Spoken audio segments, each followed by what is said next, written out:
Good day and welcome back. So let's talk scenic bases.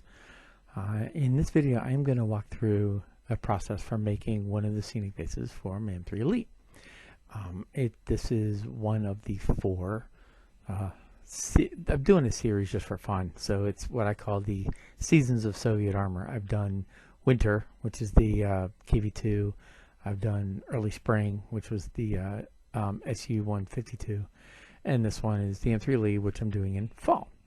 And what I'm doing is basically setting up, making myself practice doing different types of techniques for whatever, or for the different effects I'm trying to get. So in this case, I'm pretty much walking through the process of how to go start to finish when I make one of these scenic bases. This is, the shape is governed by the fact that it's going into a display box. In this case, I'm going to attempt to follow the processes and techniques that Martin Kovac, also known as Nightshift, uses. They are different. They're a little more specific, and they're not me just figuring things out as I go. So this is going to be the first time where I'm going to be trying to execute a technique on making a scenic base and walking, and sharing that trip with you. I'm still learning, and it basically start from making the foam and going through, and we'll see how it ends up. I'll let you guys be the judge, and as always, please feel free if you have comments, suggestions, hints. Just go ahead, put them down below. Just keep them respectful. Just understand this is me learning, right? And as with each thing I do, it's a learning experience for me. I do things specifically to learn. And in this case, it's stretching, right? If I come out looking adequate, then I'll be content. But there's a lot of things to figure out with this one. So let's get started. And this is how it started out, just with some foam. Cut it to shape. Then I go ahead and cover it with a bit of plaster and then let that dry. Once that gets dried up and finished, go ahead and hit it with primer, just a shot of black primer to get it down so I can see where all the pieces are and to get something for the PVA to stick to. And that's my start. Alright, so I'm over on the messy bench because I've obviously been making a mess. So this is essentially what I've got so far for where I want to take the scenic base. Although I'm going to have to be creative because I think I might not have left enough room appropriately. The tank's going to end up being sort of at an angle, so I got a way to handle that though. With that said, what I've done is I've shown the pictures of laying out the base color, gone back, hit it with PVA, and just laid out different types of textures.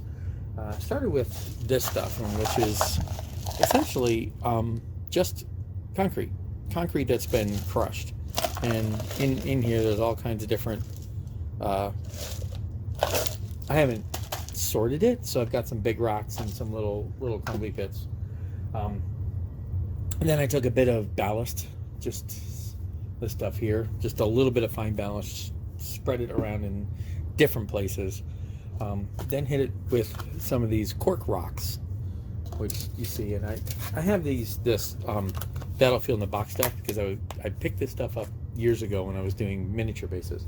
But you can get cork just all over.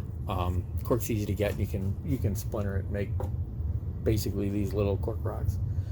And again, because I had it, I use this, and this is just sand. Uncle Nightshift, Martin Kovac, uses dirt, right? Which is a grand idea. I actually, every time I think about getting some, I haven't done it, and I keep forgetting to do it. Now there's snow on the ground, so getting it's a little more difficult. But I do have that on plan. I would like to do that when I do the last of this series, the summer one. But for now, this is my base, right? Now the next step is I have to make a decision, and I'm going to make a decision to do something differently. So again, mentioning Uncle Nightshift, he has an interesting way of doing bases in that he goes ahead and puts on his static grass and then paints the whole thing, gives it all a dark primer, and then goes back and literally paints up the static grass. I've never done it that way.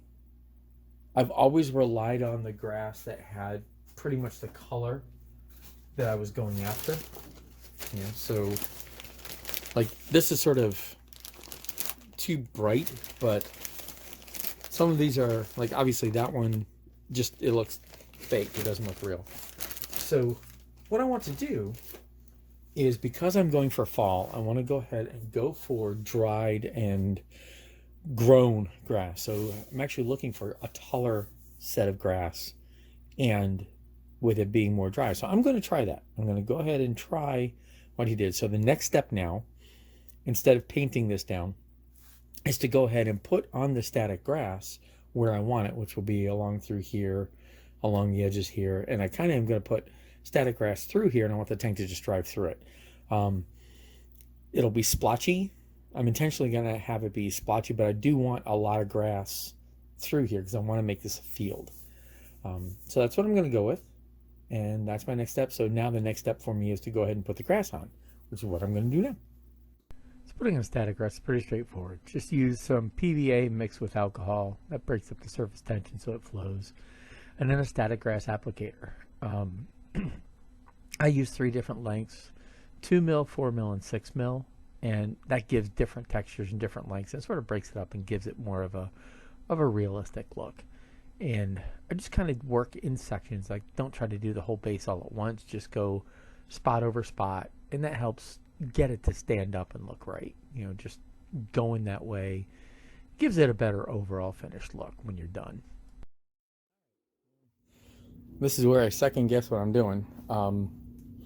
So we've got the whole thing base coated with a dark primer, and now I'm going to go back, load up the airbrush with some light colored autumn grass, dried out grass color, and go back in and start hitting the grass in here.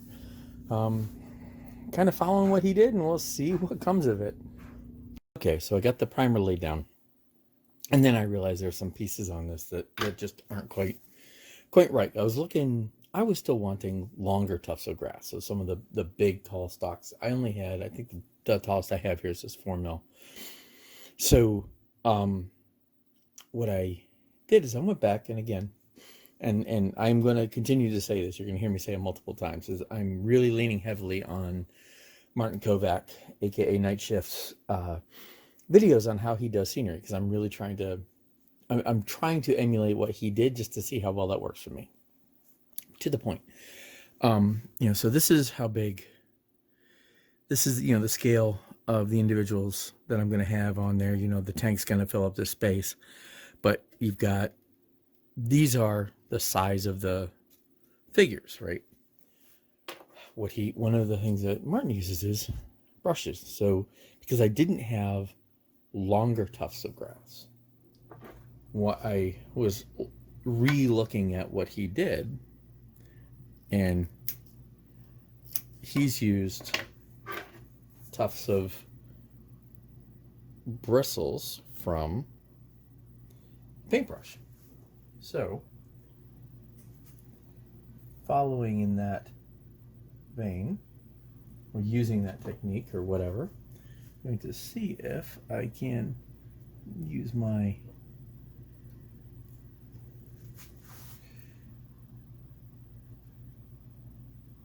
these are tall.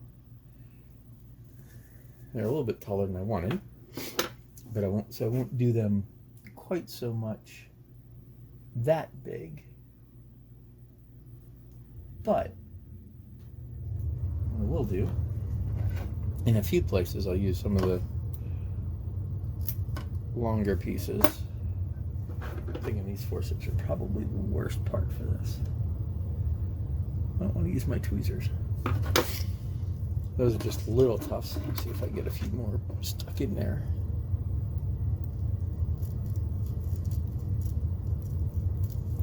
Just snipping off some.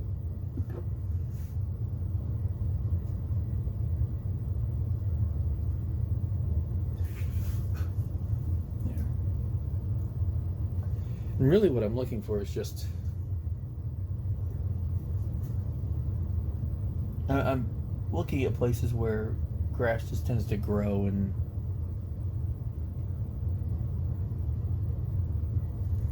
I'm looking for something to vary that up, right? So I'm going to go through here and put some more in through this and just see what I end up with. So let's give it a try and let's rock with it. Something I'm wondering is, what if I use... And the other thing about this is, if I do this in a way that, I'm using a paintbrush. Here I've got the Scenescape stuff.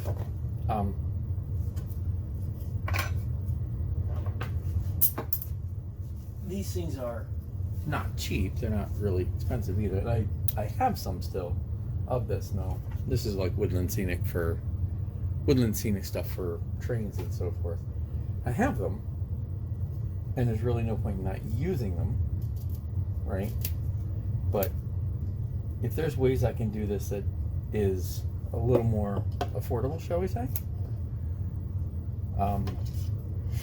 one of these days I'm going to get out and actually get some of quote unquote real earth from my garden, to quote his style there, because it just seems like it would be useful. So I'm going to go ahead and snip off some more of these. I'm going to try doing it this way. Maybe if I just put the bristles like that, I can just pick them up and use them. So let's try that. This is me trying to figure stuff out, folks, in case you haven't been able to figure, this is kind of how I work. Which is why I rarely do, hey, this is, I rarely film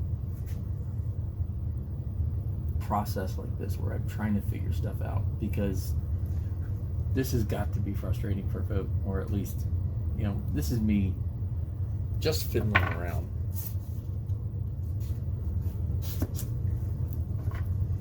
So, okay.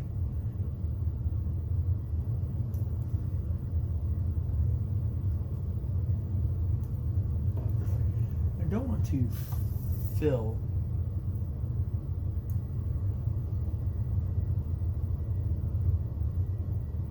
to fill this with tall grass. I don't want it all over the place. But I do want these tufts, right? I'm trying to put a tuft here. See how that works out. Don't know if it will or not, but it's worth trying.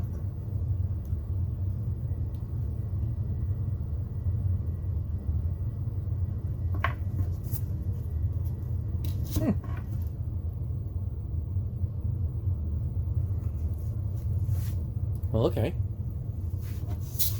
And then I want to put some more over here. So, and again, taking a page from his playbook,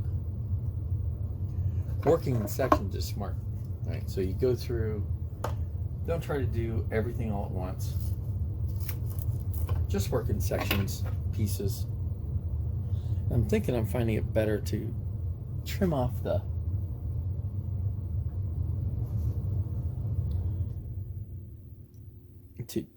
bristles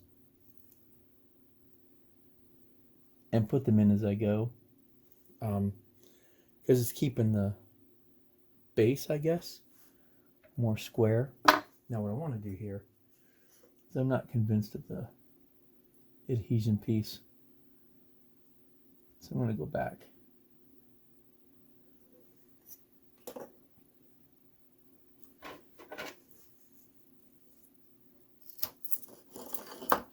Put a little bit of this in.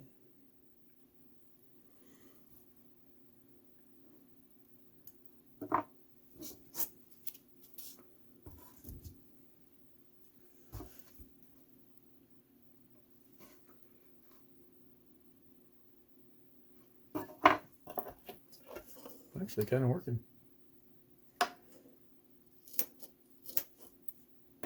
So we'll end up letting this dry.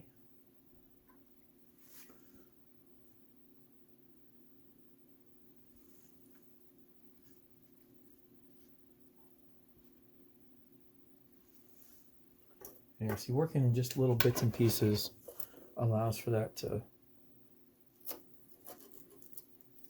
actually go in fairly well.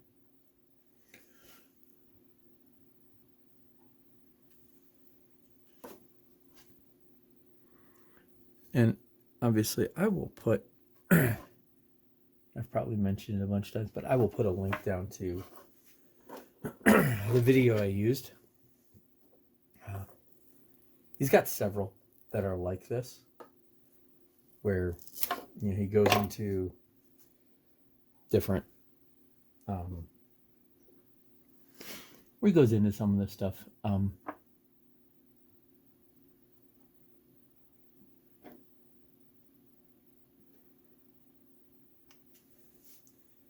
I'll put links to the specific ones that I referenced when I was doing this,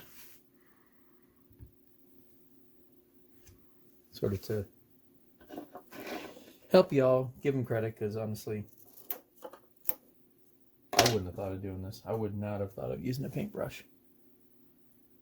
Anyway, that's a pretty clever idea, using the bristles from a brush.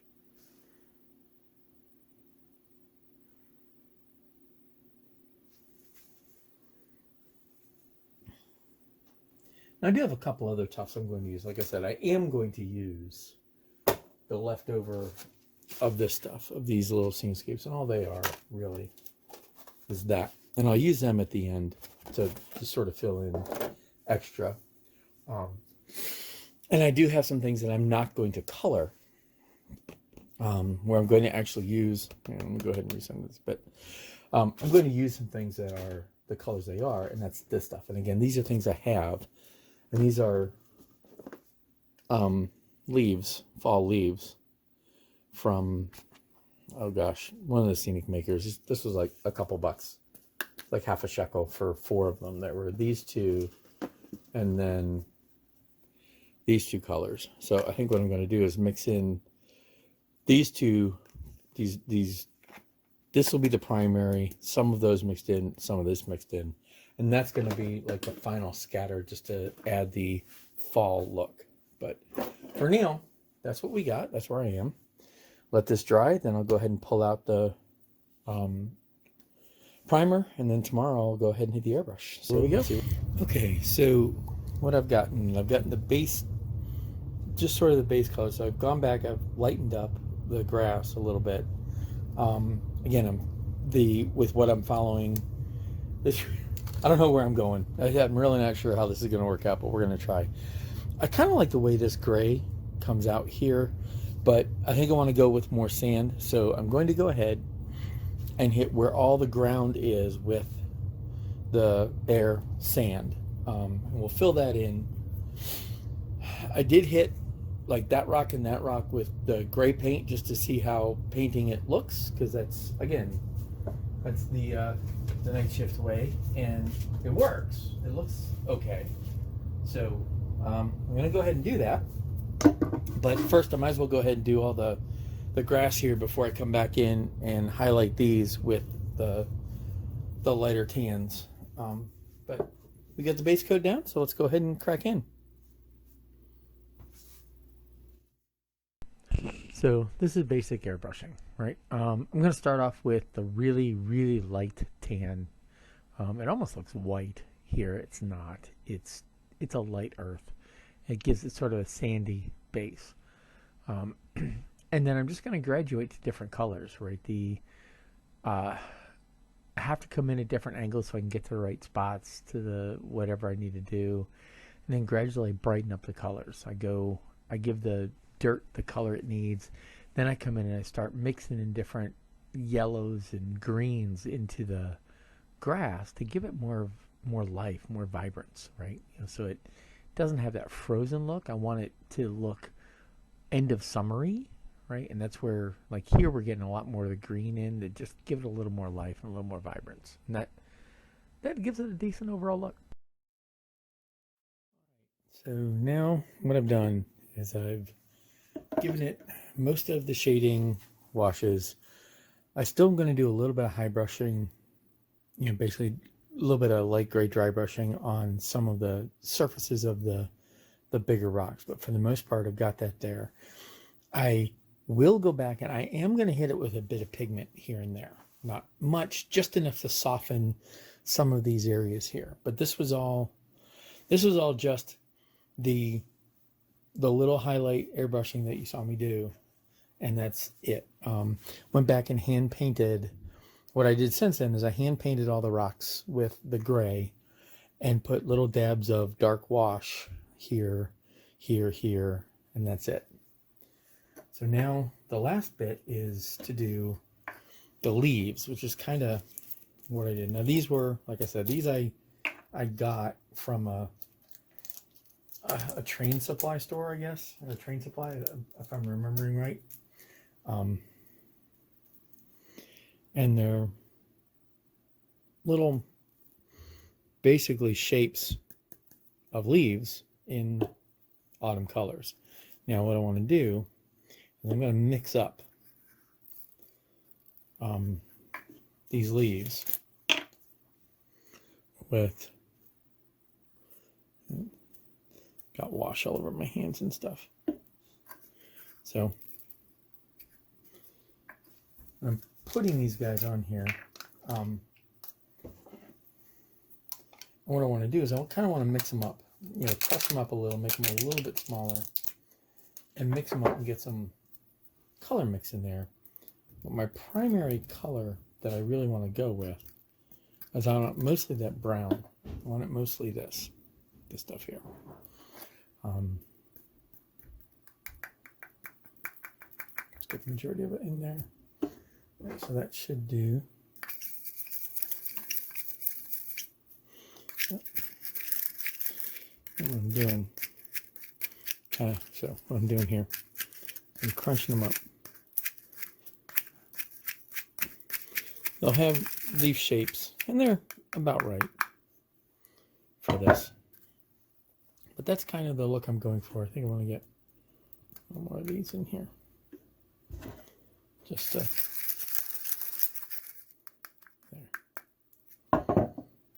All right. So what I'm going to do now, and there were 4 colors, right? So I got 4 bottles. Like these 2, one's darker, one's a little lighter, and then these 2. And if I think about it, I'll put a link down below. What I'm going for now is, sorry about that.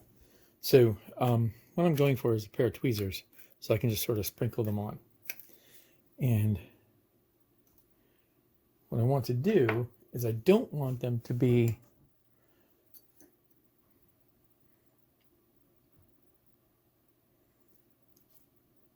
all over. I want them kind of collected in places where it makes sense. But I don't want the ground littered or how do I word this? I want just enough to get the color, right? And make it obvious that this is fall. But I don't want leaves everywhere, if that makes sense. So what I'm kind of trying to do is just put a little bit here and there.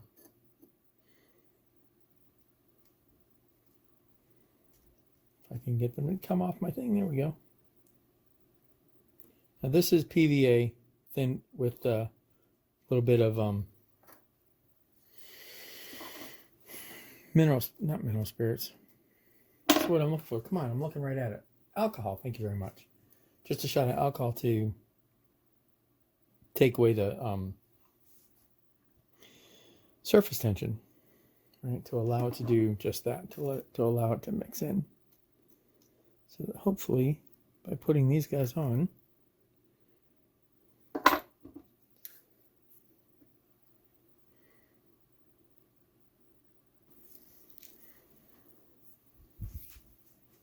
There, yeah. I'm just going for a look.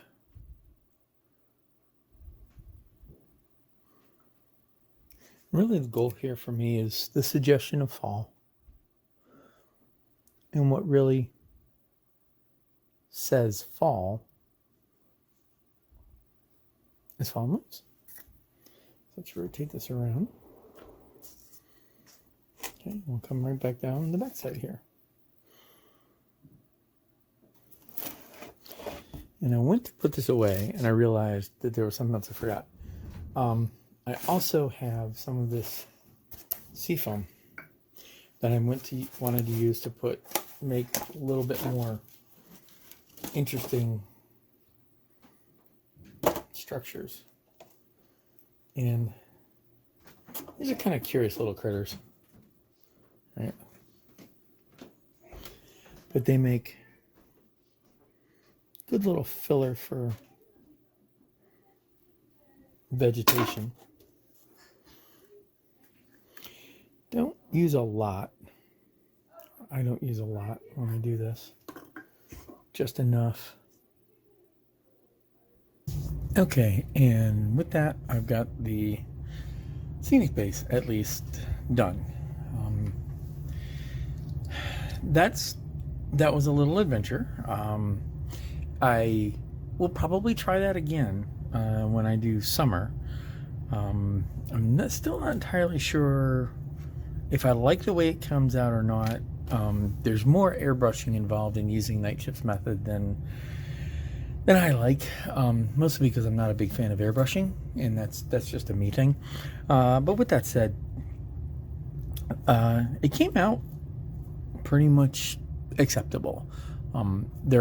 Other than the last things I did do beyond what my last image was, the dry brushing on a couple of the rocks to bring out the highlights. I did hit it with a little bit of pigment, not much.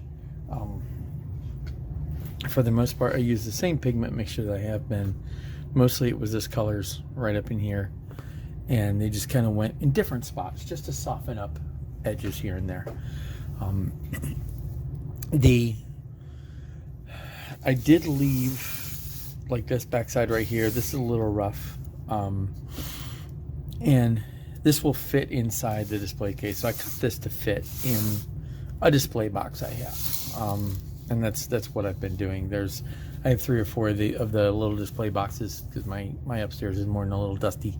So I tend to put models I want to maintain in a box. So I'm actually kind of content with the way it's come out. There is room on here for what I want to do. I do need to fiddle with it. So now the tank isn't quite done, but I will find where it needs to go, and we'll put it on there. But this was about making the base rather than whatever. Oh, the other thing I did do, other than the pigments and the dry brushing, was these 2 things here. They're actually pre-done flower arrangements things that are like from O-scale trains. I'll put a image up of those. Right, so I picked those up some time ago, and they've been sitting in my box. When I do summer, I will probably use them again, but I wanted just to add a little bit of color, just a little bit more. These are dried, but I wanted to add just a little bit of, and those have sort of a late summer, early fall kind of look to them. Again, where I had the leaves falling, I kind of have them collected. They're sort of scattered all over, but they're concentrated in a couple areas, sort of giving the impression where the trees are. If I had actual trees, if I had room, right? Because the top of the base. Let me go ahead and bring this down a little bit, and I'll change this a little here. So, right. So now the top of the base is just about here, and it is too low for any kind of a tree to really look right. So I'm just going to go with what I have here. Oops, sorry. I'm just going to go with what I have here. And I think that'll work. Think it gives sort of the impression I was going for. It gives me a look of fall. Now all I have to do is finish the rest of the model part and put it all together. But we'll do that, and that'll be a separate video and the final view. So there's the Scenic base. Again, thank you very much for watching. I hope this journey down Nightshift's method gives you an idea of another way to do Scenic bases. And like I said, I will try it one more time when I do summer, and we'll see how that comes out. So until next time, thank you very much for watching, and happy modeling.